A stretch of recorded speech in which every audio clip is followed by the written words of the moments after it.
Leyendo la tesis, Jorge Una Gerson, pionero del diseño industrial en México, el rescate de una empresa potosina, 1889-1922.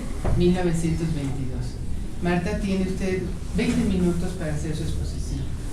Ferrocarril, así como de los medios de comunicación, con el establecimiento del telégrafo y el teléfono. La sociedad mexicana tuvo acceso a los avances científicos y tecnológicos que se desarrollaban en los países más avanzados de Europa y en los Estados Unidos, pero sobre todo, y tal vez el factor más importante para el estudio de los muebles en esta etapa, fue el fortalecimiento y consolidación de la burguesía y de los sectores medios en nuestro país. Estos grupos sociales, en la medida de sus posibilidades, adoptaron formas de vida y costumbres de las élites de las metrópolis, principalmente de Inglaterra, Francia, Alemania y los Estados Unidos, lo que permitió que en México se delimitaran de manera muy específica los espacios públicos y los privados, favoreciendo el desarrollo de un nuevo modelo de vida inspirado en valores de la modernidad, lo que propició sobre todo el fortalecimiento del núcleo social más importante del capitalismo, la familia, y con ella la división de roles. Se asumió que las diferencias sustanciales entre los hombres y las mujeres eran de procedencia divina, que los primeros, por su naturaleza más fuerte, estaban capacitados al trabajo exterior. En cambio, las mujeres eran por naturaleza mucho más débiles y por lo mismo se encontraban impedidas para la lucha feroz del mundo público. Su lugar era la casa. Su gran sensibilidad, sobre todo, les permitiría educar a los hijos, además de atender y cuidar a sus esposos. El concepto de ama de casa surgió en ese momento, y más importante aún, el papel de la mujer como ángel guardián del hogar y con ello de las tradiciones y valores sociales. Las casas, los interiores y los muebles se adaptaron a conceptos novedosos como la privacidad, domesticidad, confort e higiene, que antes no se habían considerado y que como expresión de la modernidad adquirieron una crucial importancia, ya que permitieron la diferenciación de los espacios públicos y privados.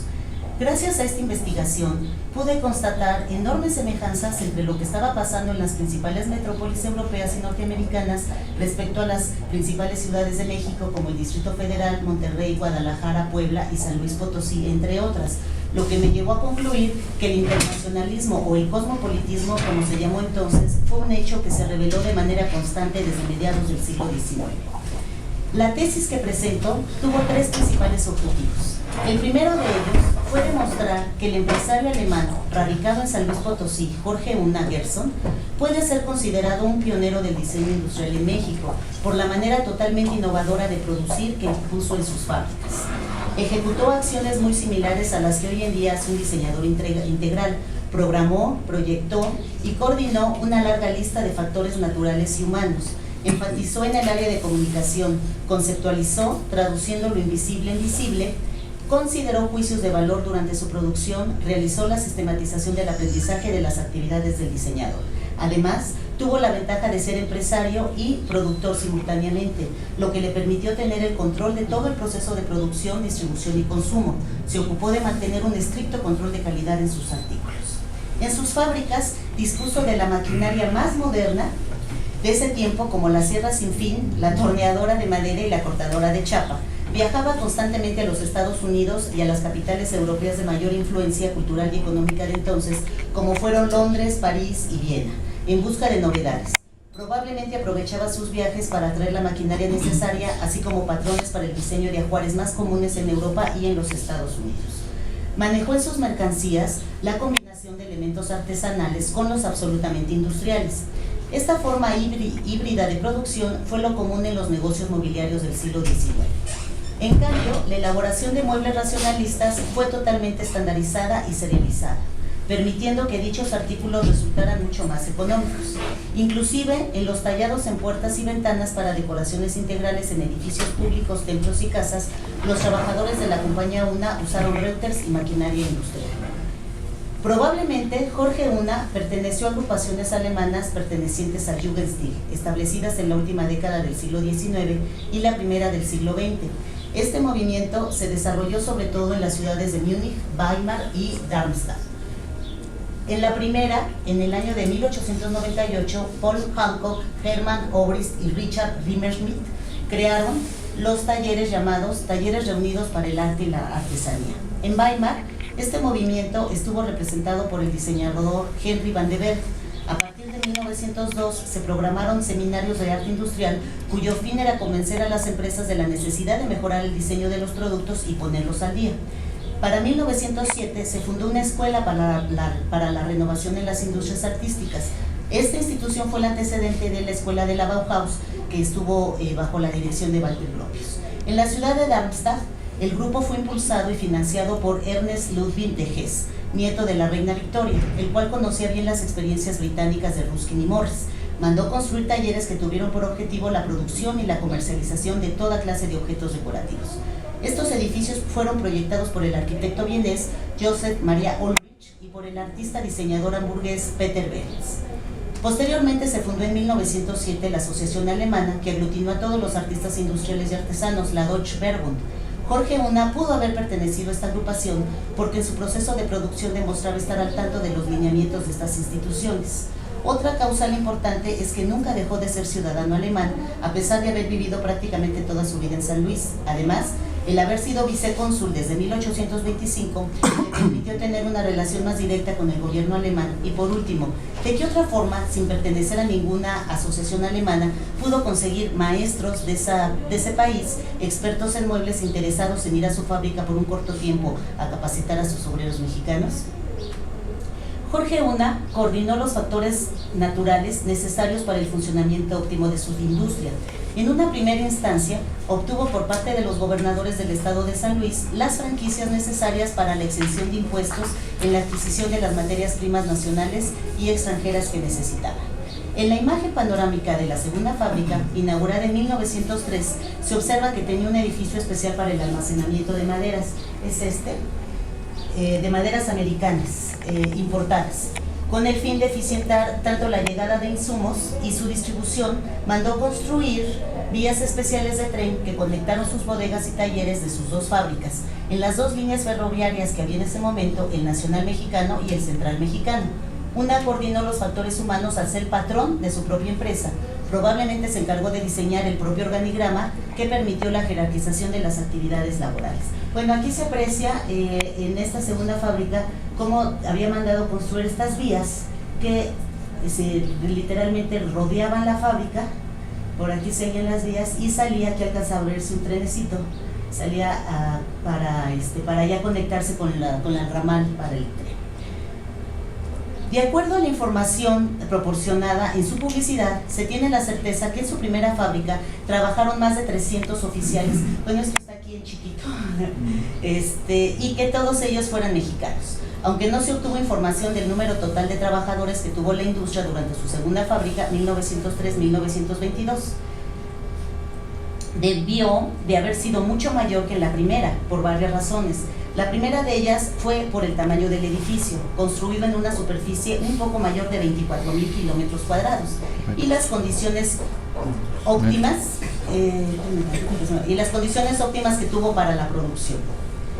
Lo segundo a considerar es la enorme cantidad de compromisos que adquirió de manera simultánea a partir de comenzando el siglo XX para la decoración integral de palacios de gobierno, entre los que destacaron, aquí estamos viendo las puertas del Palacio de Gobierno de San Luis.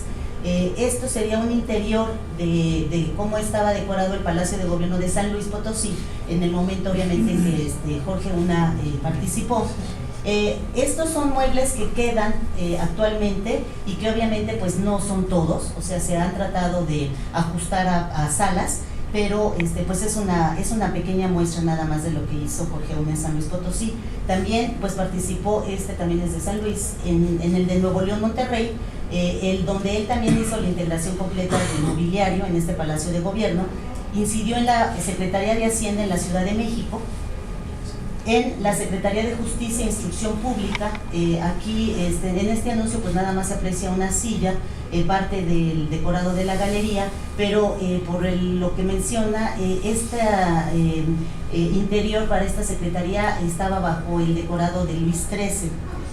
El Salón de Congreso de Guanajuato que pues obviamente este salón de congreso afortunadamente se encuentra casi en su totalidad como lo decoró Jorge I a principios del siglo XX. Haya habido algunas modificaciones, pero casi se conserva como Jorge I lo hizo. También participa para la Bolsa Minera de México, entre otros muchos edificios públicos. En centros de diversión sobresalieron los trabajos elaborados en la Lonja Potosina, en el Teatro de la Paz en San Luis Potosí, en el Teatro Calderón en Zacatecas, el Teatro Juárez en Guanajuato, en donde él, esto es la cantina del teatro, que todavía afortunadamente también se conserva, y las butacas del teatro también fueron diseñadas por Jorge I. Y bueno, y él trabajó decorando numerosos casinos, y obviamente uno de sus hits en producción eran las mesas de billar. Bueno, estos serían en lugares públicos, pero los principales trabajos que elaboró para la Iglesia Católica destacaron sobre todo la decoración que hizo para el Palacio Arzobispal en ese tiempo del obispo de San Luis Potosí, Ignacio Montes de Oca. Y en San Luis Potosí colaboró en varias iglesias, como esta que estamos viendo, que es el Templo de San Francisco, en el Santuario de Guadalupe, también en San Luis, el Templo del Sagrado Corazón y el Templo de San Juan de Dios. Todos estos templos están en la capital de San Luis Potosí. Y también colaboró en la Catedral de León, Guanajuato. En el presbiterio hizo unas sillerías espléndidas que afortunadamente también se conservan. Asimismo, hay que tomar en cuenta la producción de todos los objetos que se ofertaban en sus catálogos, que de acuerdo al número de clasificación llegó a ser de más de 1000 artículos. Aquí no sé si alcancen a distinguir, pequeño pedestal tiene el número de clasificación 1002. Entonces ya estamos hablando que en su catálogo manejaba ya más de 1000 artículos. Y entonces, bueno, y al estar publicados en su catálogo se obligaba a entregar.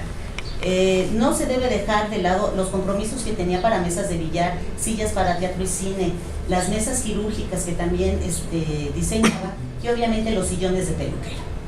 Aunado a todo lo anterior, hay que considerar a sus empleados ubicados en el resto del proceso de producción, en el departamento de acabados y empaque, en el de transporte, así como en sus tiendas de exhibición.